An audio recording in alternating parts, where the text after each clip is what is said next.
When you stand at your father's grave, you expect to feel grief. A hollow ache, a sense of loss, maybe even a profound and silent respect. What you don't expect to feel is cold. But that's the only word for it. A deep, creeping cold that had nothing to do with the crisp November air and everything to do with the man I was burying. My mother, Caroline, stood beside me, a perfect porcelain doll of sorrow.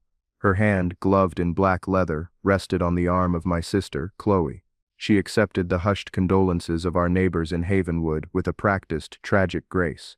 She was the grieving widow, the matriarch of our small town's most respected family, holding herself together with impossible strength. Everyone looked at her with pity and admiration. I looked at her and felt the cold turn to ice in my veins, because I knew the secret she was hiding behind that veil of sorrow. Or at least, I thought I did. Just a week before, in the sterile, beeping quiet of his hospice room, my father, David, had confessed. His voice was a dry rasp, a ghost of the commanding tone that had once defined him. He'd pulled me close, his hand surprisingly strong on my wrist, and his eyes, clouded with pain and medication, held a desperate clarity. He told me about the night, 20 years ago, that had become a dark legend in our town. The hit and run on Old Mill Road. The one that took Marcus Thorne from his wife and young daughter and left a permanent scar on Havenwood's sense of safety. The case was never solved. It just faded into a cold, unanswered question. My father, with his last breaths, gave me the answer. He'd confessed that he was the one driving that car. He said he'd panicked. He'd driven away. He made me promise on his life, that I would take this secret to my grave. Protect the family name, Tom, he'd whispered, the words heavy with a lifetime of weight. Your mother, your sister, they don't deserve the shame. I was his son. He was dying. I promised. What else could I do? The man I had idolized my entire life, the pillar of integrity, the man who taught me the difference between right and wrong, was a killer, a coward. The cognitive dissonance was a physical force, a pressure behind my eyes that made the whole world seem unreal. But I promised. And when he slipped away a few hours later, I thought the hardest part was over. I thought my only burden was to carry his monstrous secret. I was so naive. The real betrayal, the one that would unravel my entire world, wasn't waiting in a sterile hospital room. It was waiting for me in the dust and shadows of our family attic. A few days after the funeral, I was tasked with sorting through his personal effects. My mother couldn't bear to do it, she'd said, her voice catching. Chloe was too busy comforting her. So it fell to me, the responsible one, the quiet one. I didn't mind. In a way, I wanted to be alone with his things, to try and reconcile the father I knew with the monster from his confession. His office was a small room tucked under the eaves, smelling of old paper, pipe tobacco, and his familiar cologne. It was a time capsule of his life. Framed photos, business awards, leather-bound books. I was going through the drawers of his old oak desk when my fingers brushed against a false bottom. My heart gave a little jolt. I pried it open and found a small locked metal box. It was cold to the touch. It took me 10 minutes with a screwdriver to force the cheap lock. Inside, nestled in yellowed cotton, were two things. The first was a set of car repair receipts from an old auto body shop on the edge of town, a place that had been out of business for at least a decade. They were dated October 17th, 20 years ago, 2 days after the hit and run. The work order was for extensive front-end collision repair, including a new bumper, grille and right side headlight assembly. Paid in cash. No insurance claim. My stomach twisted. This was it. The proof. But beneath the receipts was the second thing. A single folded sheet of my mother's personal stationery, the elegant cream-colored paper with her monogrammed cares at the top. The letter was dated the week of the accident. Her familiar, looping cursive was frantic, almost illegible in places. My hand started to shake as I read it. My dearest David, it began. I don't know how you can even look at me. I can't close my eyes without seeing it. The deer, I thought it was a deer. I know I shouldn't have had that last glass of wine at Susan's, I know it. When I felt the bump, I panicked. I drove home. I didn't know what else to do. When you came out and saw the car, saw me, the way you just held me, and said, I'll handle it. Caroline, I'll take care of everything. You saved my life. You took the wreckage of my mistake and hid it away. You took the blame. How can I ever repay you? I will spend my life making it up to you. I swear. No one will ever know. It will be our secret. Your burden to protect our family. Our family. I read it once, then twice, then a third time, the words blurring through a sudden hot film of tears. The cold I'd felt at the funeral wasn't just grief or the shock of my father's confession, it was an instinct. My body knew something my mind couldn't yet comprehend. My father wasn't a monster who committed a crime. He was a man who had spent 20 years of his life, every single day, covering for one. He hadn't carried the guilt of his actions to the grave. He'd carried the crushing weight of hers. And my mother, my graceful, perfect, celebrated mother, she wasn't the grieving widow. She was a drunk driver who had killed a man, let her husband take the fall, and was now about to inherit his entire estate, celebrated as a saint, while an innocent man's death remained a town mystery. The promise I made to my father shattered. It wasn't his secret to protect. It was her lie, and I was the only one who knew it.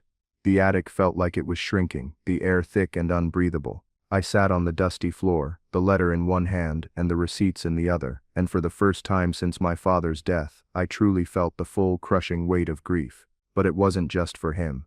It was for the man I thought he was, for the marriage I thought my parents had, for the family I thought we were. It was all a lie. A carefully constructed 20-year-old lie, and I was sitting right in the middle of its skeletal remains. My mind reeled, trying to process the sheer magnitude of the deception. My father, David, a man whose moral compass I had used to navigate my own life, hadn't confessed to a crime. He had delivered his final act of protection, his last lie to shield her, even from his own son. The promise he extracted from me on his deathbed wasn't about protecting the family name. It was the final brick in the wall he'd built around her. He passed the torch of his silence to me. I stumbled out of the attic, the letter and receipts clutched in my hand like a death sentence. I locked myself in my old bedroom, the room I'd grown up in, a room that now felt alien and hostile. The walls felt like they were closing in. I could hear my mother downstairs, talking on the phone in that soft, sorrowful voice she had perfected, accepting condolences, making arrangements for the memorial. Every gentle word was a hammer blow against my skull. I felt a violent surge of rage, so potent it made me dizzy. I wanted to storm down there, throw the letter at her feet, and watch her perfect facade crumble. I wanted to scream at her.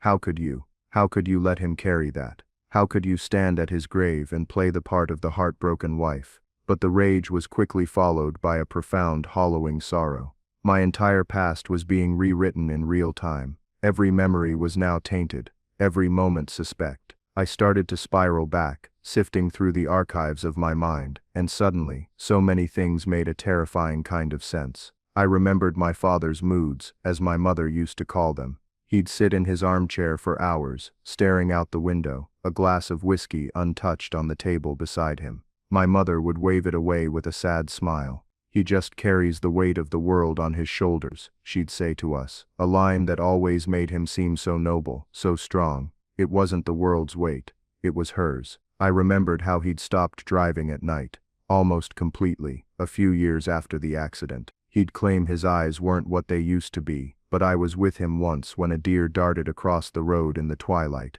and he flinched so violently he almost swerved into the ditch. I'd been confused then. Now, I understood. It was a trigger, a constant reminder of the lie he was living, and the money. Over. My God, the money. My father, a man who was normally so frugal, became almost obsessively charitable, but only in specific ways. Every year he'd make a massive anonymous donation to the Havenwood Police Department's benevolent fund. He sponsored a new wing at the local library. He paid for the town's ambulance to be upgraded. Everyone saw it as civic duty, the quiet philanthropy of a good man. It wasn't. It was atonement. It was blood money, laundered through good deeds, a desperate attempt to balance a scale that could never be balanced. He was trying to pay a debt that wasn't his. Then there was my mother. Her obsession with appearances, with social standing, suddenly clicked into place. It wasn't just garden-variety vanity. It was a defense mechanism. Her iron-fisted control over our family's public image, her carefully curated dinner parties, her leadership roles in every town committee. It was all a fortress. As long as the family was seen as perfect, as long as she was seen as the impeccable Caroline, no one would ever look closer. No one would ever dare to suspect the rot hidden beneath the polished floors. Her life wasn't a life, it was a performance, a 20-year-long act of misdirection. And then there was Chloe, my sister, the golden child. While I was taught responsibility and expected to be the strong one, Chloe was wrapped in cotton wool. She was shielded from every hardship, every worry. Don't bother Chloe with that, Tom. She's sensitive. Let your sister have it, Tom. It means so much to her. I'd always resented it, but I'd accepted it as a simple, if unfair, family dynamic. Now I saw it for what it was. I was the load-bearing wall built to be strong enough to handle the family's secrets. Chloe was the priceless vase they kept on the mantelpiece, too fragile to be told the truth, too precious to be burdened. My mother couldn't afford for her perfect daughter to see her as anything less than perfect. Chloe's ignorance was a crucial part of the lie. The days that followed were a blur of dissociation. I went through the motions, a ghost in my own family home. I'd sit at the dinner table across from my mother, watching her sip her wine, listening to her talk about the David last name memorial foundation she was planning to launch. She wanted to honor his legacy of integrity and civic duty. The hypocrisy was so thick I could barely breathe. Chloe would chime in with enthusiastic ideas, talking about scholarships and public works, completely oblivious. I would just nod, a nod of acid churning in my stomach, the letter a burning weight in my pocket. It felt like I was in a play where I was the only one who had read the final tragic act. The catalyst, the moment my despair finally hardened into cold, unshakable resolve, came a week later. The estate lawyer had called a family meeting to go over the preliminary details of the will. It was exactly as expected. With the exception of a few small bequests, my father had left his entire considerable estate to my mother. It was the standard loving husband will. But sitting there, in that stuffy law office, listening to my mother and Chloe plan how they would spend the money, Bunny earned from his lifetime of silent suffering, something in me snapped. My mother was saying, and a bronze plaque, I think, right in the town square, for everyone to remember what a good man he was. I felt my blood run cold. A good man. She was going to use the fortune built on his lie to erect a monument to a fiction. While she was talking, I glanced at a local newspaper sitting on the coffee table. There was a small column-inch story on an inner page. It was a looking-back piece. 20 years later, family of hit-and-run victims still seeks answers.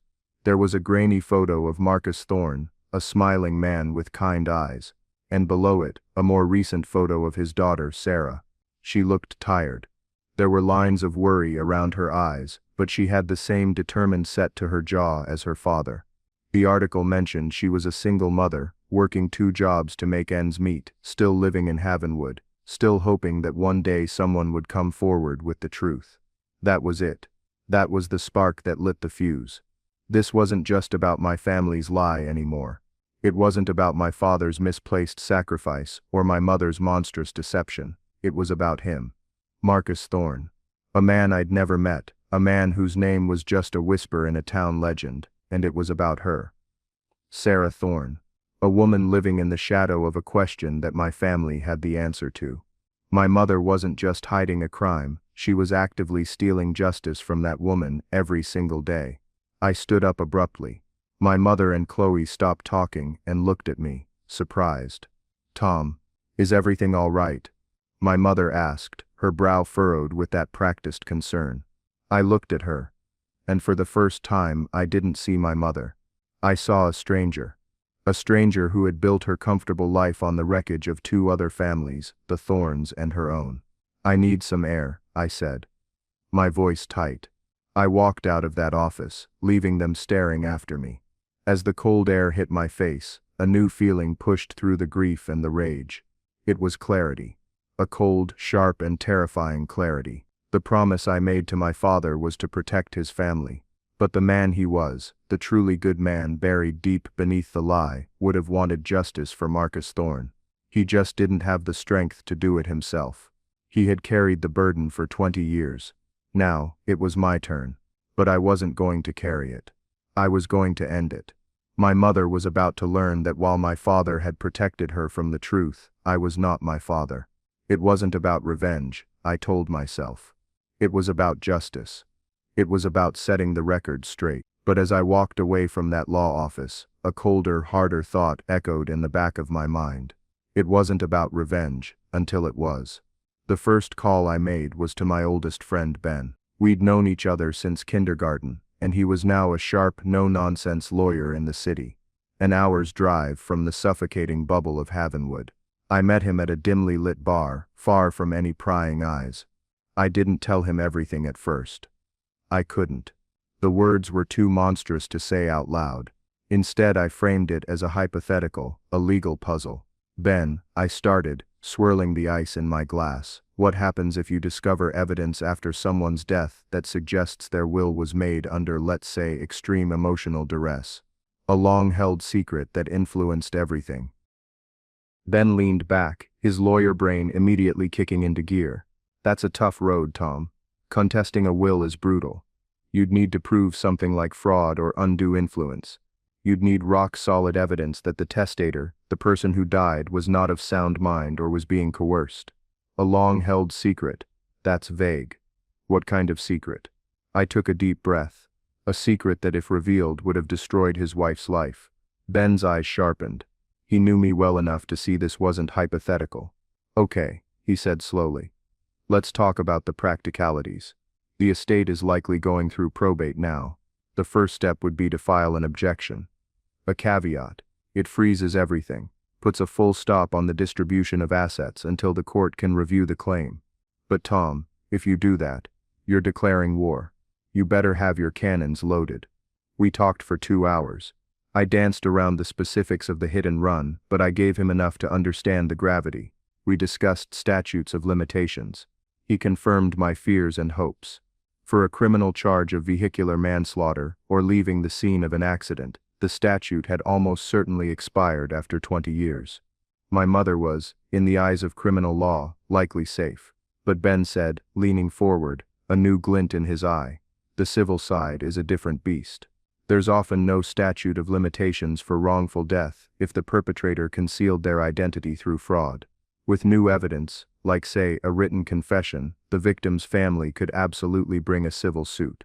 It wouldn't mean jail time, but it could mean financial ruin, public ruin. His words hung in the air. Public ruin. That was the key.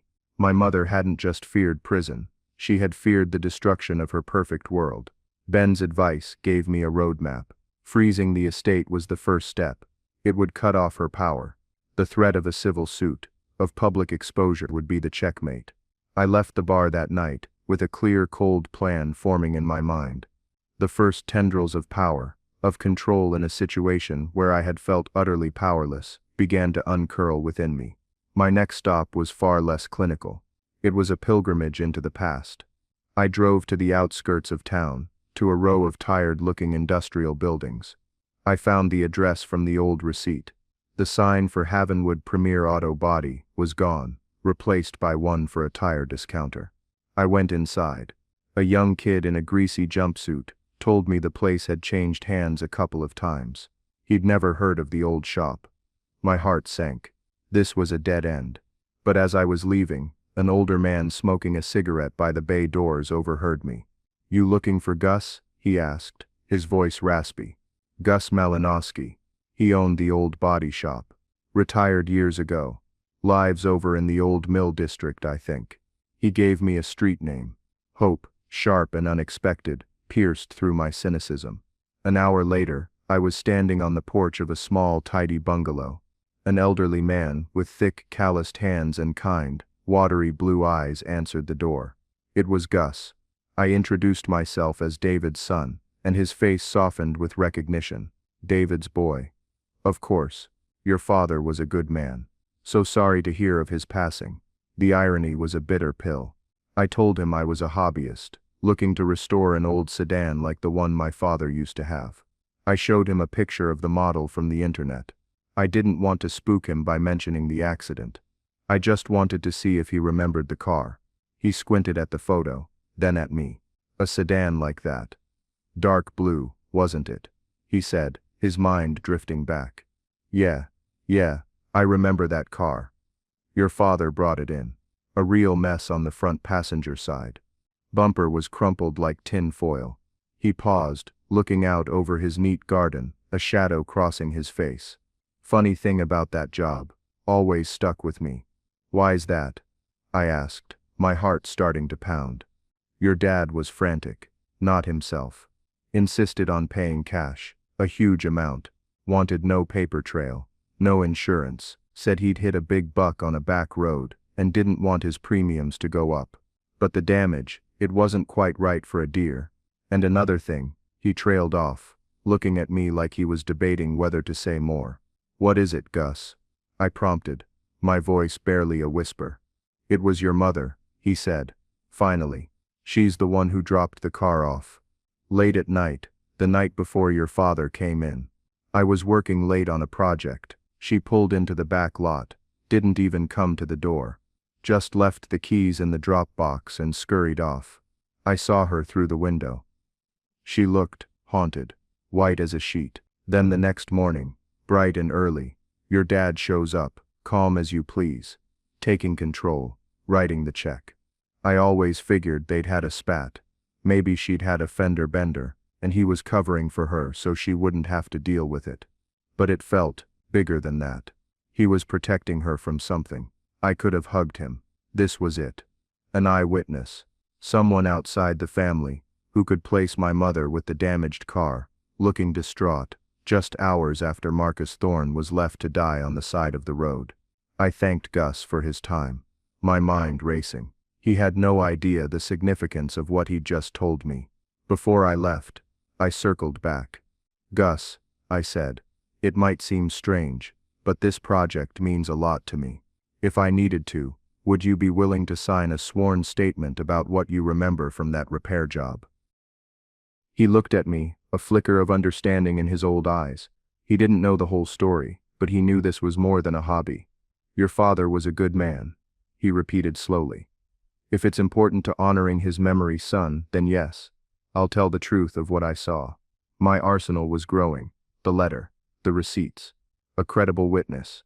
But the final piece of leverage, the one that would prove to be the most powerful, I found by accident. Following a hunch inspired by my father's secret charity, I started digging into his finances, something I had power of attorney to do before the will was executed. I was looking for any other anonymous payments, any other clues, and I found it. Not a trust fund, but a life insurance policy. A completely separate policy from the main one he shared with my mother. It was taken out 19 years and 11 months ago. Just a month after the accident. It wasn't a massive life-changing fortune, but it was a substantial sum. And the sole beneficiary, designated with my father's clear, firm signature, was me. Thomas' last name. I stared at the document on my laptop screen, a lump forming in my throat. This was more than money. This was a message across time. This was my father, a year into his silent, suffocating lie, creating an escape hatch. Not for him, but for me. It was his way of giving me independence, a way out of the gilded cage he knew our family had become. It was a silent apology, a recognition of the burden he knew he was placing on our family, and maybe, just maybe, a subconscious admission that one day I might need the resources to break free from the lie he had created. And then, I found the other thing. The real atonement. A series of regular, untraceable payments, made from a shell account he'd set up. It took Ben's expertise and a bit of legal finagling to follow the trail, but we found where it ended. A blind trust. The beneficiary of that trust. Sarah Thorne. For 20 years my father had been anonymously sending her money.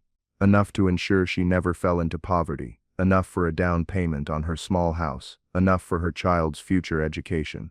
He couldn't give her the truth, but he had tried, in his own broken way, to give her a life. My mother knew nothing about the insurance policy. She knew nothing about the trust. This was my father's secret penance, and it was the ultimate proof of his guilt, not as a driver, but as a conspirator. It was evidence that a secret was being kept. A secret so profound, he felt the need to pay for it for the rest of his life. And now, I held all the cards. The war Ben had warned me about was about to begin, but I wasn't just armed with cannons. I was armed with the truth. The day of the first probate hearing arrived, cold and gray, a perfect reflection of my mood. My mother and Chloe were already at the courthouse, dressed in somber, expensive black, ready to perform their roles. They expected this to be a formality, the first step in unlocking the wealth they already saw as theirs. They gave me tight, condescending smiles as I walked in with Ben, their eyes questioning why I'd brought a lawyer to a simple family matter. They had no idea what was coming. My first move wasn't a dramatic outburst. It was a quiet, surgical strike. When our case was called, Ben stood up and calmly addressed the judge. "Your Honor, on behalf of my client, Mr. Thomas last name, we are filing a formal caveat against the probate of the will of David last name." A confused murmur went through the small courtroom. The judge, a stern-faced woman named Albright, peered down at us over her spectacles. "On what grounds, counsel?" "On the grounds of discovery of new information, Your Honor," Ben said, his voice even and strong. "Information that we believe is material to the testator's state of mind and suggests the possibility of significant undue influence and duress at the time the will was written and for many years prior. We request a stay on all proceedings and the execution of the estate pending a full evidentiary hearing." It was legal, precise, and devastatingly vague. My mother's face went from sorrowful piety to slack-jawed shock. Chloe just looked confused, her eyes darting between me and our mother. The lawyer for the estate, a pompous old friend of my father's named Peterson, sputtered to his feet. "Your Honor, this is outrageous. An ambush. Tom, what is the meaning of this?" I just looked at him, my face a mask of stone. I didn't say a word. Judge Albright banged her gavel. "The caveat is noted. The estate is hereby frozen pending review. A hearing will be scheduled. Counselors, get your paperwork in order." And just like that, it was done. The tap was turned off. The fortune was locked away. The fallout was immediate and spectacular. As soon as we were in the hallway, my mother descended on me, her voice a furious, shaking whisper. "Thomas, what in God's name do you think you're doing? How dare you? In front of everyone. You are tarnishing your father's memory." "I'm protecting his legacy," I said, the words tasting like ash. "The true one." Chloe was crying, her face blotchy. "Why are you doing this to us, Tom? Mom is a wreck. This is about money, isn't it? After everything Dad did for you, you're just being greedy." Greedy. The accusation was so absurd, so perfectly reflective of their worldview, that I almost laughed. They couldn't conceive of a motive beyond money. They couldn't imagine that this was about truth, about justice. To them, I was just trying to get a bigger piece of the pie. I didn't try to explain. I just turned and walked away with Ben, leaving them standing there in the cold marble hallway, their perfect world tilting on its axis. The days that followed were a masterclass in passive warfare. I went back to my own apartment in the city, an hour away from Havenwood, and I went silent. My phone blew up with calls and texts. First from my mother, demanding, then pleading, then threatening. Then from Chloe, a torrent of guilt-tripping, emotionally manipulative messages about how I was tearing the family apart. I read them all, a detached observer, watching a fire I had started from a safe distance, and I answered none of them. The silence was my weapon. It created a vacuum, and their panic rushed in to fill it. The first sign of real trouble was when the caterer for the grand memorial reception called my mother to confirm the final payment. The estate account was frozen. The check bounced. She tried to use her personal credit cards, but they were all supplemental cards linked to my father's primary accounts. Those were frozen too. Suddenly, the woman who could write a check for a new hospital wing couldn't pay for a tray of canapés. The grand memorial was postponed due to unforeseen family circumstances. The foundation announcement was cancelled. The cracks in the facade began to show. The town of Havenwood, a place that runs on gossip the way a car runs on gasoline, started to whisper. The narrative my mother had so carefully controlled for 20 years was slipping from her grasp. The whispers weren't about the sainted widow anymore. They were about money. "Did you hear? David left them with nothing. I heard he had massive debts. Something is wrong with that family." Her own weapon, public perception, was being turned against her. Then came the calls from extended family. Aunts, uncles, cousins, all mobilized by my mother to talk some sense into Tom. I gave them all the same placid response. "There's a legal issue with the will. The lawyers are handling it." I was a calm, unbreachable wall. The best, or perhaps the worst, part was watching Chloe unravel. Her entire life had been frictionless, paid for by our father. Her trendy apartment, her new car, her designer clothes. Her credit card was declined at a boutique she frequented. The call from the dealership about her late car payment sent her into a tailspin. She didn't have a job that could support her lifestyle. She had a part-time gig at an art gallery that was more of a hobby than a career. For the first time in her 30 years of life, the golden child was facing a real consequence. And she couldn't handle it. The silent, steady pressure was working better than any screaming match ever could.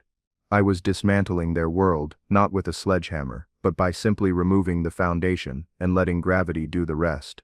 The power shift didn't happen in a single dramatic moment. It was a slow, agonizing erosion of the authority my mother had wielded over me for my entire life. It was a transfer of power, from her desperate noise to my deliberate silence. The family exodus, as I started to think of it, began with the fair-weather friends and relatives. The ones who had flocked to my mother after my father's death, bringing casseroles and condolences, suddenly became scarce. Their calls tapered off. The invitations to dinner dried up. In a town like Havenwood, where status is intertwined with perceived wealth, the freezing of my father's estate was like a social death sentence. The whispers grew louder, the sideways glances more frequent. The woman who had been the queen bee of Havenwood society was being quietly, politely, ostracized. The very people whose opinions she had valued above all else were abandoning her. The first direct confrontation came from Chloe. She showed up at my apartment in the city. Unannounced, her face pale and her eyes red-rimmed. The anger she had spouted in texts was gone, replaced by a raw, desperate panic. "Tom, you have to stop this," she pleaded, standing in my doorway. "You have to call off your lawyer. Mom isn't sleeping. She's a mess. The bank called about the mortgage." "The mortgage, Tom. What are we going to do?" I let her in, but I remained standing, creating a physical distance between us. I wasn't going to let this devolve into the old dynamic of me placating her. "The lawyers are handling it." "Chloe," I said, my voice flat. "That's not an answer," she cried, her voice rising. "What do you want? Is it more money? Just tell us. We'll figure it out. Just make this stop." I looked at my sister, my coddled, protected sister, and for the first time, I felt a flicker of pity. She was a casualty in a war she didn't even know was being fought. She genuinely believed this was a financial dispute, a squabble over inheritance. "This isn't about money," I said quietly. "You need to ask Mom. You need to ask her what this is really about." She just stared at me, uncomprehending, and eventually left in a storm of frustrated tears. She couldn't see it. She was too deep inside the lie to even imagine a world outside of it. The final move on the chessboard came from my mother. A few days after Chloe's failed mission, my doorbell rang late one evening. I looked through the peephole and my stomach clenched.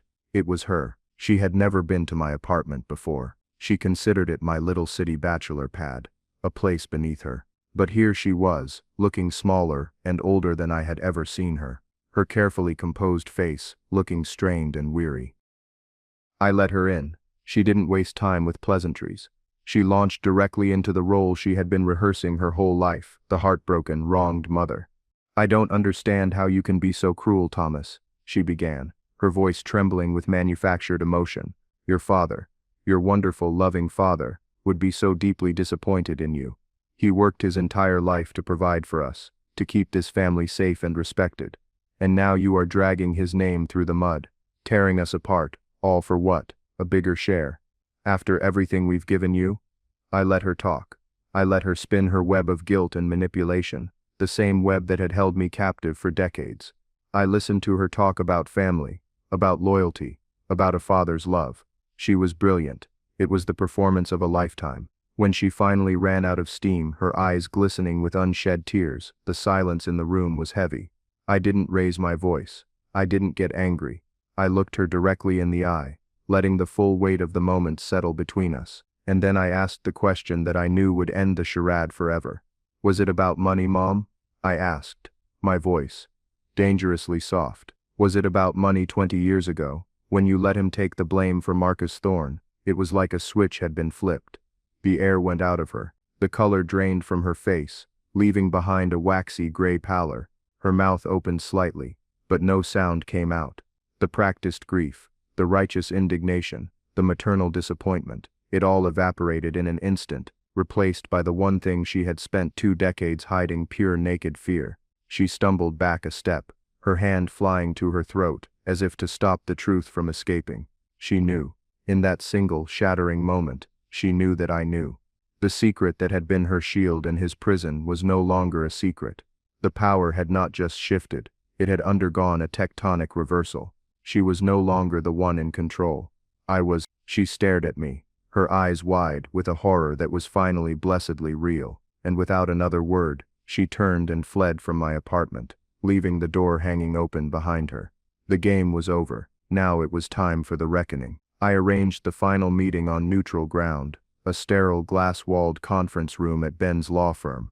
I didn't want it to be in the family home, a place so saturated with lies it felt toxic, and I certainly didn't want it at my apartment, my sanctuary. This was business. The grim, soul-crushing business of dismantling a family. My mother arrived first, looking like a ghost.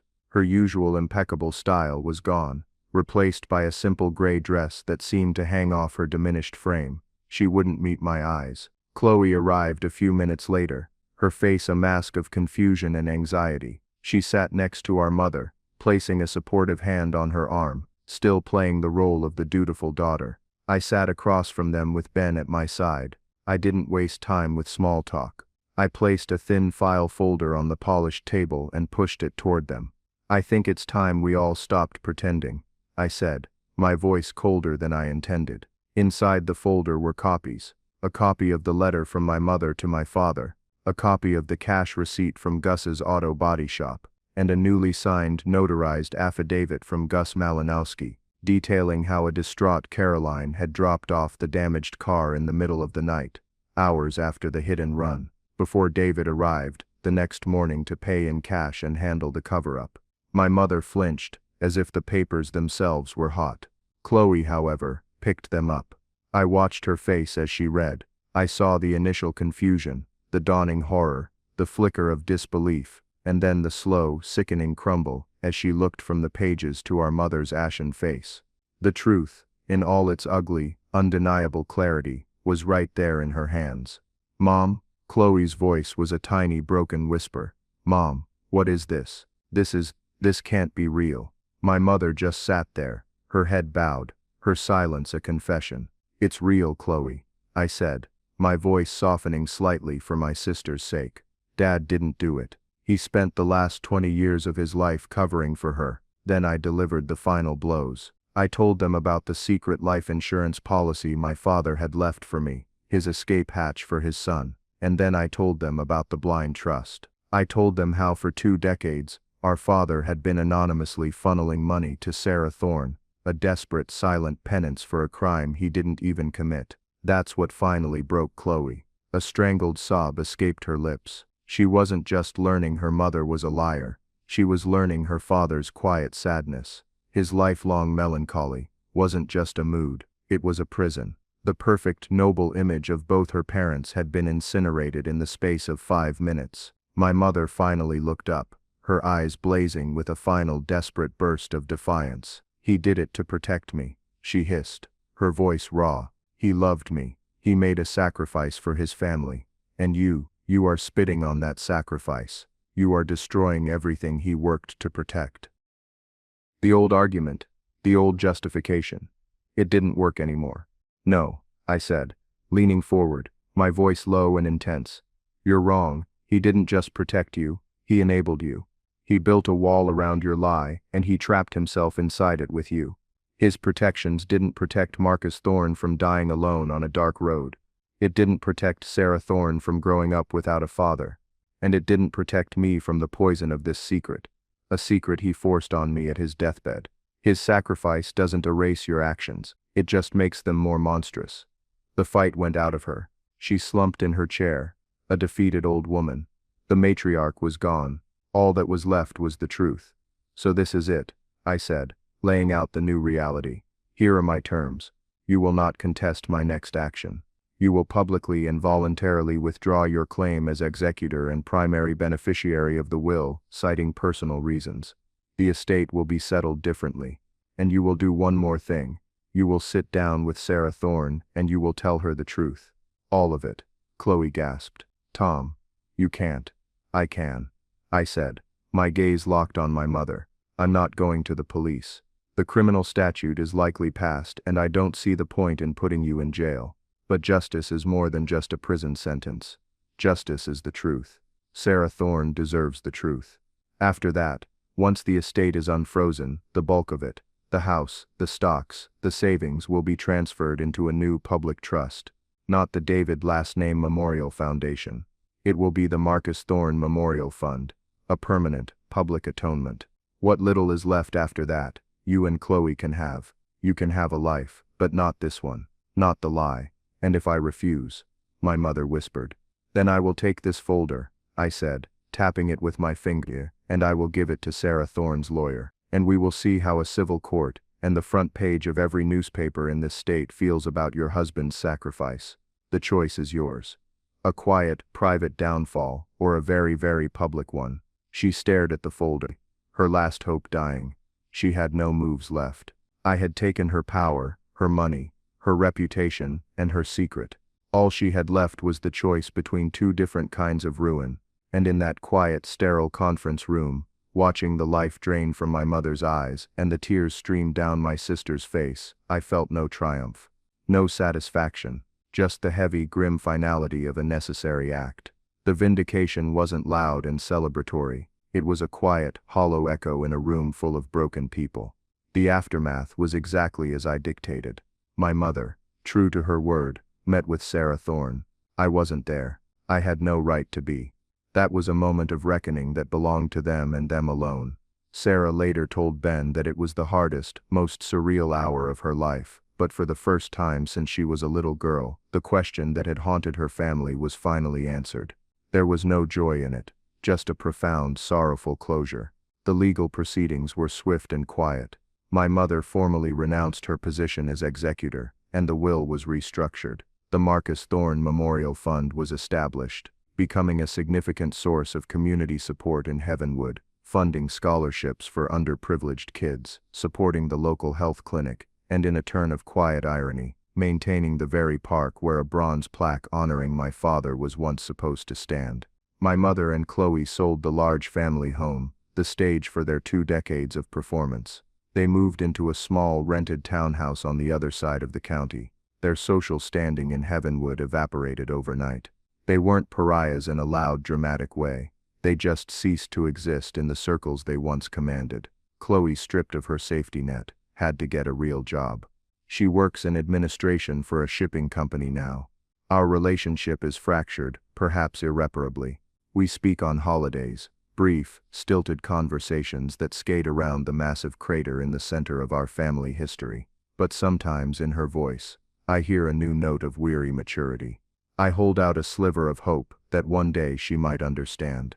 As for me, I took the money from my father's secret life insurance policy, his final gift to me, and I left. I moved across the country. I used it to start a small business, a woodworking shop where I build things with my hands. Solid, real things that you can touch and see and know are exactly what they appear to be. There's an honesty in the grain of wood that I've come to value more than anything. I find peace in the quiet work, in the creation of something true. I had to make a choice between a promise I made to a dying man and the truth that he died to conceal.